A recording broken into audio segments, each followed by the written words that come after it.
Today we're talking about suicide. I'm Shelby. And I'm Addison.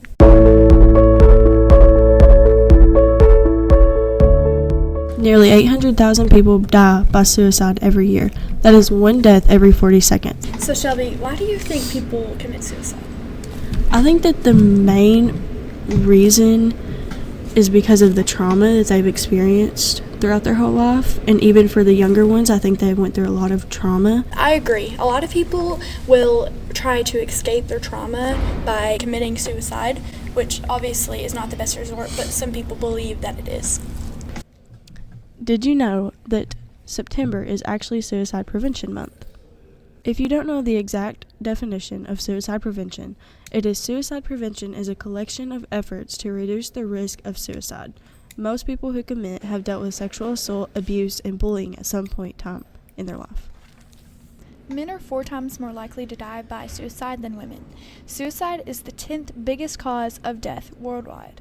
Shelby, why do you think men are more likely to commit suicide than women? I think that it is honestly because women are more commonly sexually assaulted or abused, but that's what the society says. But honestly, men, it's equal. Like, more men have went through the same stuff that women have. They just don't show it as often, and so that's why they kind of build everything up on the inside and they don't let it out.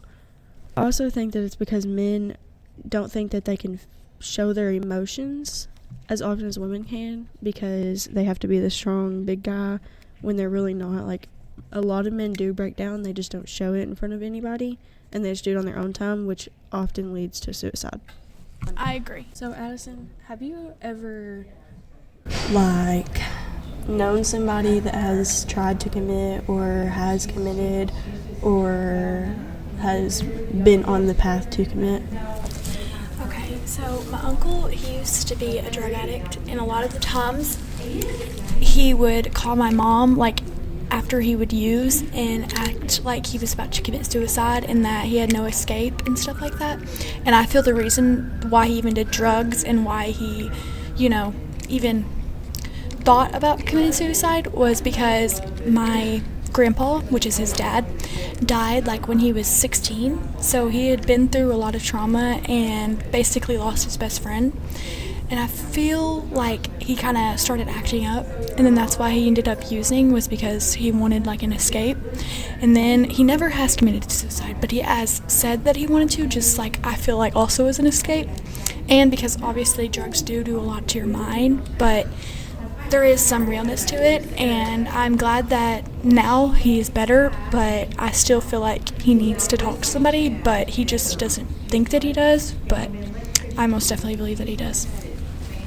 I think a big reason with suicide is that you need to have somebody to talk to about it and to feel safe around, you know what I mean? So I believe a way to prevent suicide is by talking to somebody and helping them understand your feelings and them giving you advice on what to do, why to do it, and just advice.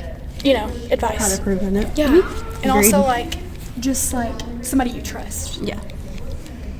And also, a lot of people feel that they don't have anyone to talk to when they really do. They have more people than they think they do, but they're just kind of I don't really want to open up to you, whenever in all reality, they should, and they know they should deep down, but they just don't want to. Yeah, I feel like that's a big reason. You do have somebody, if you are feeling like this, that you can talk to about these things. And if you don't, then you can find somebody, because there's plenty of people who their job is to help you with things like that. So even if you feel, somebody around me, I don't trust them, then call one of those suicide prevention and even lines. if you really don't want to talk to somebody like that, you have family or friends to talk to. You have people closer to you. If you're in school, if you're a teenager, I know a lot of people don't want to talk to the school counselors, but a lot of them they relate to you on a whole different level, and you don't even see that, because we're so we push everybody away whenever it comes to that certain topic, because we don't want to get in trouble or anything. When you're not going to get in trouble, you're just going to get help And that's what everybody needs. I feel like also if somebody does need somebody to talk to and they don't feel like they have anybody, I would be open to talking to somebody and helping them feel more welcome and like their feelings aren't, they're not wrong. Yeah. Yes, that makes a lot of sense. Shelby, do you know anybody or have you even thought yourself about suicide? Okay, girl, way to at me out.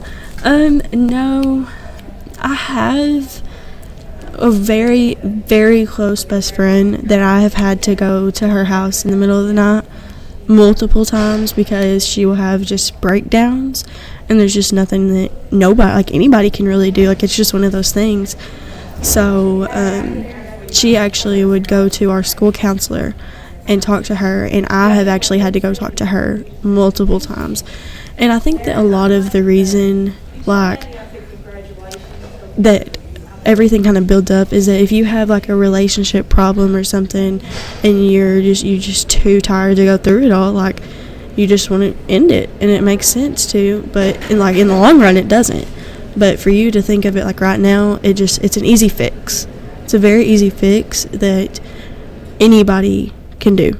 But really, it creates more problems that you don't even know about. So, yes, it has came across my mind whenever I was younger, because I went through a lot of depression and anxiety and just neglect, it felt like, when I really wasn't being neglected. And along with, I have had a lot of friends or close family members, cousins and stuff that are around my age that have also went through that emotions, and there's not really anything they think they can do, and there's really not anything you can do except for talk to somebody. And so we all would talk to somebody, or we would talk to each other and just get all of our feelings out on the table and just comfort each other. And so, yes, the answer is yes, I have had very close interactions with it, and I understand where everybody comes from when they say they want to. I understand it. Yeah, when I was younger, I also used to feel that way, but I don't really know why. It just was kind of there. I feel like... Yeah, it's like a fix, and you're just kind of like, I'm just going to fix it. But in all reality, it's not a fix at all. Yeah.